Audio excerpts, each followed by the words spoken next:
7 octobre 2021, un jeune homme de 27 ans est déclaré mort à la brigade de gendarmerie de Mbopi. Djamil Moliom a passé 3 jours dans la cellule de la dite brigade. Il a été arrêté au petit matin du 4 octobre dernier suite à une plainte déposée contre lui pour agression. Une opération qui aurait été orchestrée le 30 septembre à kilomètre 5 dans le 2e arrondissement de Douala. Pourtant, aucun indice ne l'incrimine véritablement, comme le relate l'inconsolable maman. Il me dit, Jamil lui est pris sur la moto, devant Général à 6 heures. Quand il est arrivé sur les rails de kilomètre 5, une moto est sortie par derrière. Les cognés, ils sont tombés. Jamil n'avait pas de couteau, Jamil n'avait pas de lame de rasoir, selon ce que le plaignant a parlé. Il dit, mais par comment alors il t'a alors agressé? Il dit, il lui a accusé parce que quand on a sorti le couteau, quand la moto qui est venue par derrière les cognés a sorti la moto pour vouloir le poignarder avec, Jamil a fui et le laissé à terre. C'est pour cela qu'il a laissé son sac au dos qu'il avait entre les mains pour qu'on ne le tue pas. Et ces gars lui ont fouillé, ils ont sorti 8500 sur lui, le client. Il dit, c'est Jamil qui t'a fouillé? Il dit non, ce n'est pas Jamil qui lui a fouillé.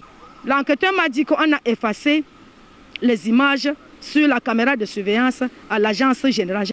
Ils disent qu'ils vont prendre son dernier numéro, ils vont amener son numéro MTN à l'agence MTN pour vérifier tous ces appels qu'il a passés le 30, la journée du 30 et la nuit du 30.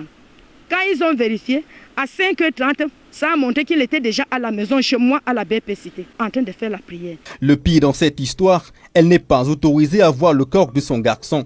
Transporté directement à la garnison militaire de Bonanjo jusqu'au lundi 11 octobre, jour de l'autopsie, le choc est très violent.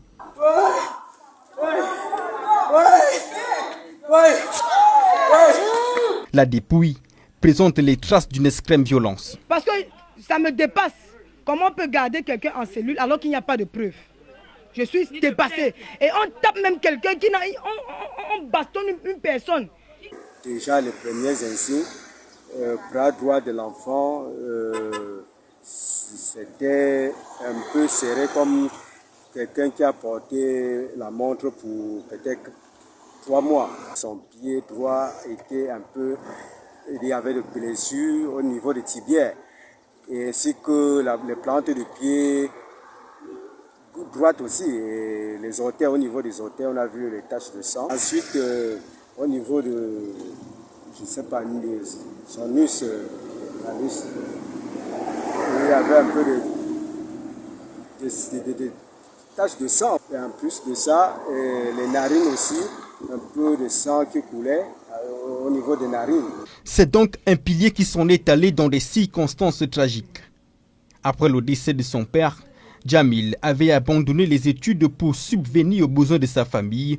Du bon vivre, il en procurait dans son entourage. Un enfant exemplaire, tout respectueux. Quand on s'est rencontrés en route, non, c'est lui-même qui klaxonne. Tata, tu rentres déjà. Il m'accompagnait jusqu'à quand il arrive devant mon portail comme ça.